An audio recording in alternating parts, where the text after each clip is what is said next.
Hello, my dear friends. Today I'm talking about Sun in signs and houses in Natal chart. And we start with the Sun in each zodiac sign. Sun in Aries tends to make the entire character lean towards action and initiative. The Sun natives like to be the first, and they try all the time to remain the first. It's hard for others, but for them it's very easy. They are like an arrow in the universe. Sun in Taurus tends towards stubbornness, actually inertia. They are deliberate, very oriented toward the material world, and they don't like change in any form. Their favorite phrase is likely to be, "Let me chew this over," or "Give me some time to digest it. Let me think about it." The shoulders, neck, and lower jaw tend to be tight underneath fragrant message. Sun in Gemini tends to make a person restless.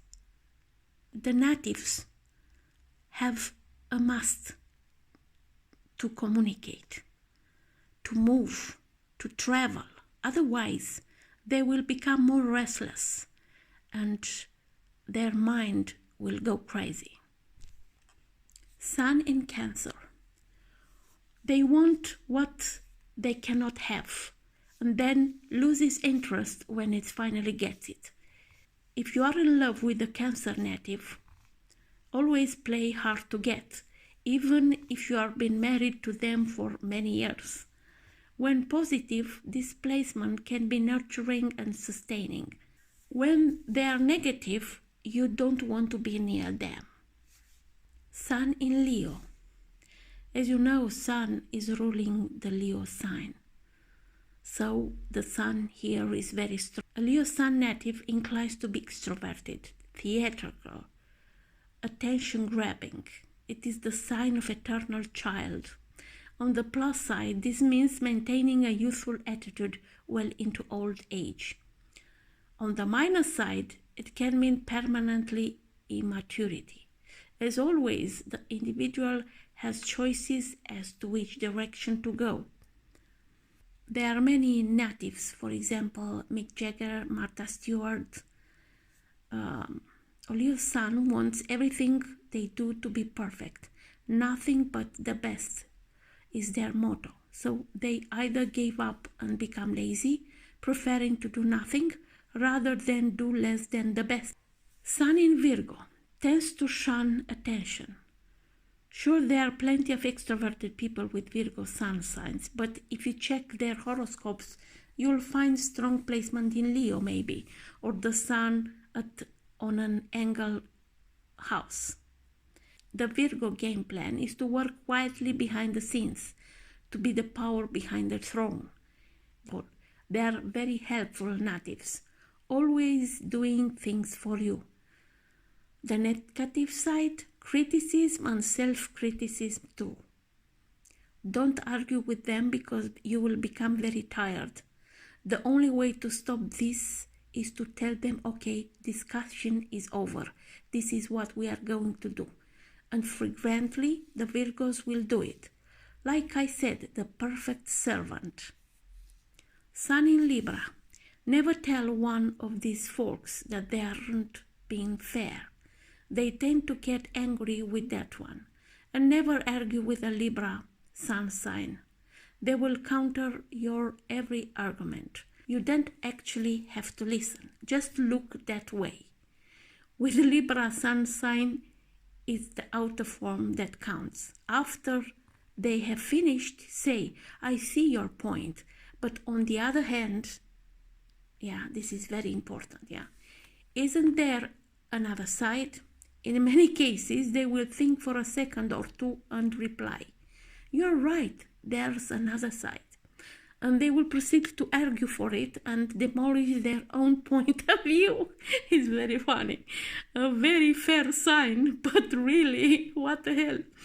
Balance is the key of understanding Libra. They need balance actually because they go to extreme. It's very hard to find the balance in a Libra sign. They can be aggressive one day and passive the next one. Hard at work 1 month and take it easy the next one. Sun in Scorpio. Somehow these folks manage to get all the secrets and know where all the skeletons are buried. Just don't ask them about their own secrets. Maybe they will know your secrets. This sign represents the highest and the lowest, the extremes, everything and nothing. Sun in Sagittarius. Sagittarius tend to be very straightforward in speech, but clumsy physically. This is why Sagittarius is supposed to be the sign of good luck. If it weren't, they would all either be murdered before the age of 10 or break their necks in ridiculous accidents. This placement inclines the person to travel the world and tell stories. For example, Mark Twain was a Sagittarius. So was also Winston Churchill. Great talkers. Don't expect them to listen anyway. Their favorite curse word is boring. They are very funny. Good friends anyway, if you go to travel with them. And don't stop them, because they want freedom. Sun in Capricorn, control and organization. They always have a plan. And that they are doing all the time, planning. A goat without a mountain to climb is a sad goat indeed. Of course, they are very good in what they are doing, and you can do a lot of things together with them. Especially they are good in project management, in organizing people, other people. Sun in Aquarius. Here is the line between genius and madness. Many people with the Sun in Aquarius have erased that line. Let's talk about a good one, Thomas Edison, that represents the truly revolutionary side of this position. Aquarius is the sign of friendship, and Aquarius natives are frequently closer to their friends, more than to their families. Actually, they believe that the real family are their friends. Sun in Pisces. Pisces is the mystic who feels, because whomever they meet, they agree with.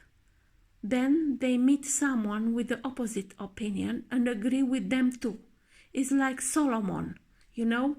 They give right, they said you are right to all of them. Afterwards, they go off and do something totally different from either thing that they agreed with. They just don't want to get into upsetting disagreements. Yes, of course, there are many people with a Pisces sun who will argue, but less than with any other placement. Usually, in those cases, you will find a strong Mars in the horoscope. I'm telling, I'm a Sun Pisces with Mars in Aries, so I will argue for sure. Sun in Pisces increases imagination and sensitivity. It inclines to charity and taking care of the poor, sick and unfortunate. Pisces can play both sides of the sympathy fence. More than other placements, it gives a far away look to the eyes and the ability to just go off. It is the only sign that can be alone in a crowded room. Let's talk about now Sun in houses. Sun in the first house gives you the traits of Leo, wanting attention and to be in the center of things all the time. Sun in the second house will focus on money and possessions. This tends to become very important to someone with this placement. If the Sun forms successful aspects, this may be used to compensate for a lack of self-worth. Sun in the third house. The Sun shows here where you want attention and admiration, and in the third house, That means through your communications. This placement makes a person a little bit hyper, like a Gemini, always seeming to be in motion and increasing the need of sensory stimulus. If there are siblings, at least one will tend to be an attention-getting show-off. Sun in the 4th house gives a need to rule the roost. The tendency is to have a home that is as showy as one can afford. Luck and prosperity should steadily improve during the middle and declining years. All through, this one makes for a slow start in life, unless something else interferes. Daddy was definitely not the shy type. Sun in the 5th house. Since the Sun rules Leo, the 5th sign, we would expect it to be strong here. It is. This position increases the creative urge. It can also indicate that the person who has it will put love first. The Duke of Windsor was in this situation. The great strength and greatest weakness of this placement is that everything may be taken as a game. They are gamers.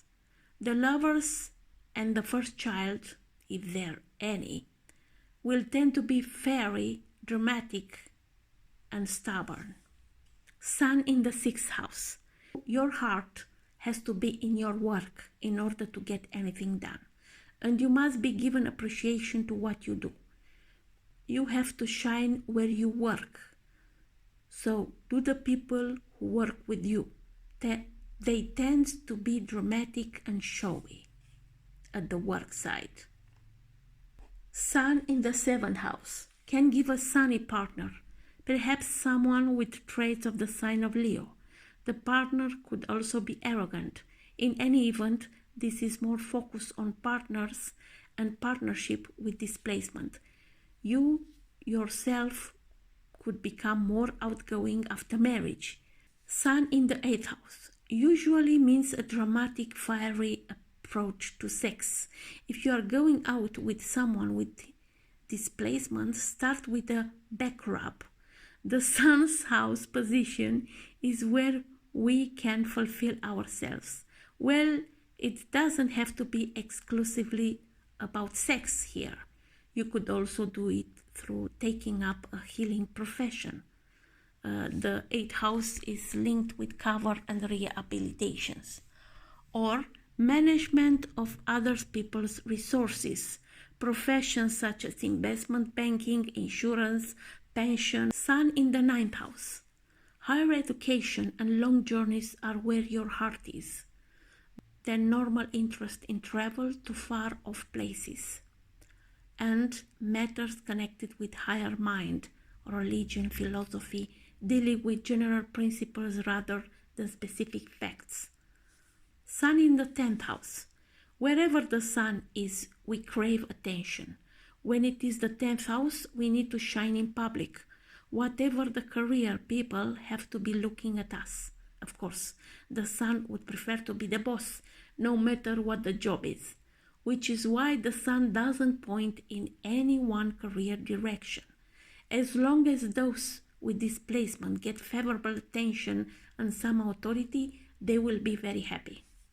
Sun in 11th house.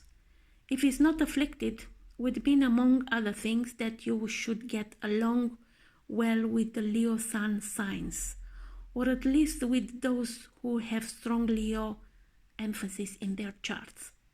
Friends would tend to be showy and attention seekers. Your hopes and wishes would tend to be a little grand as well. If you have displacement, you should work well with groups, unless of course other factors interfere, such as Saturn to be near the Sun. Sun in the 12th house. The natives are favored with the discrete activities. For example, people on the shifts that are working in the night, and as the Sun in the 12th house. This placement makes you a night person, an owl. Early morning for you is a good time to go to sleep. Very favored to work in places of restriction, like hospitals, prisons, hidden places, secret services, secret activities. There may also be a tendency towards artistic occupations, but the rest of the horoscope, especially the 10th house, has to be examined before firm conclusions are reached. On the short, this is about Sun in Sun signs and in houses. Until next time, I wish you all the best. Bye bye.